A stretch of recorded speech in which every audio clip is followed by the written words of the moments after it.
নতুন সরকার গঠনের পর প্রধানমন্ত্রী তারেক রহমানের প্রথম রাষ্ট্রীয় সফর কোথায় হবে তা নিয়ে ছিল নানা জল্পনা কল্পনা। সব আলোচনার ইতি টেনে অবশেষে আগামী সপ্তাহে 2 দিনের সফরে মালয়েশিয়া যাচ্ছেন বাংলাদেশের নতুন সরকার প্রধান। মালয়েশিয়ার প্রধানমন্ত্রী আনোয়ার ইব্রাহিমের আমন্ত্রণে এই সফর। আসসালামু আলাইকুম প্রিয় দর্শক, কেমন আছেন সবাই? আশা করছি সকলেই ভালো আছেন। আজকের আলোচনায় আমরা কথা বলবো বাংলাদেশ ও মালয়েশিয়ার সম্পর্কে। প্রধানমন্ত্রী তারেক রহমানের সম্ভাব্য মালয়েশিয়া সফর, মালয়েশিয়ার শ্রমবাজারের বর্তমান অবস্থা এবং বিদেশগামী কর্মীদের জন্য গুরুত্বপূর্ণ সতর্কতা নিয়ে। সম্প্রতি বিভিন্ন সংবাদ মাধ্যমে প্রকাশিত তথ্য অনুযায়ী মালয়েশিয়ার প্রধানমন্ত্রী আনোয়ার ইব্রাহিমের আমন্ত্রণে প্রধানমন্ত্রী তারেক রহমান জুন মাসে মালয়েশিয়া সফর করতে পারেন। এই সফরে দুই দেশের মধ্যে শ্রমবাজার, বাণিজ্য, নিয়োগ এবং শিক্ষা খাতে সহযোগিতা নিয়ে আলোচনা হওয়ার সম্ভাবনা রয়েছে। বাংলাদেশের লক্ষ লক্ষ প্রবাসী কর্মীর জন্য মালয়েশিয়া একটি গুরুত্বপূর্ণ গন্তব্য। তাই অনেকেই আশা করছেন এই সফরের মাধ্যমে কর্মী নিয়োগ প্রক্রিয়া আরও সহজ ও স্বচ্ছ করার বিষয়ে ইতিবাচক অগ্রগতি হতে পারে। তবে এখন পর্যন্ত নতুন করে ব্যাপক কর্মী নিয়োগ শুরু হয়েছে এমন কোনো সরকারি ঘোষণা প্রকাশিত হয়নি।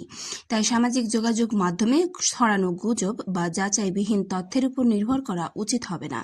প্রিয় দর্শক, মালয়েশিয়া যাওয়ার ক্ষেত্রে সবচেয়ে গুরুত্বপূর্ণ বিষয় হল সঠিক এজেন্সি নির্বাচন করা। বিদেশে চাকরির জন্য আবেদন করার আগে অবশ্যই সরকার অনুমোদিত রিক্রুটিং এজেন্সির মাধ্যমে আবেদন করতে হবে।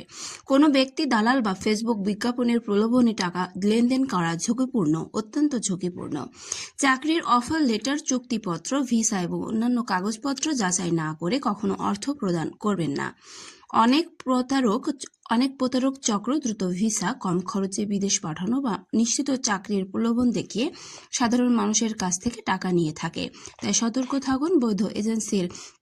বৈধ রিক্রুটিং এজেন্সির লাইসেন্স আছে কিনা তা যাচাই করুন এবং সরকারি নিয়ম মেনে সব ধরনের লেনদেন সম্পূর্ণ করুন। মালয়েশিয়া শ্রমবাজার নিয়ে বর্তমানে আলোচনা বাড়লেও বাস্তব পরিস্থিতি সম্পর্কে জানতে সরকারি ঘোষণা, বাংলাদেশ দূতাবাস এবং সংশ্লিষ্ট কর্তৃপক্ষের তথ্য অনুসরণ করাই সবচেয়ে নিরাপদ উপায়। কোনো খবর শোনা মাত্র বিশ্বাস না করে একাধিক নির্ভরযোগ্য উৎস থেকেই যাচাই করুন।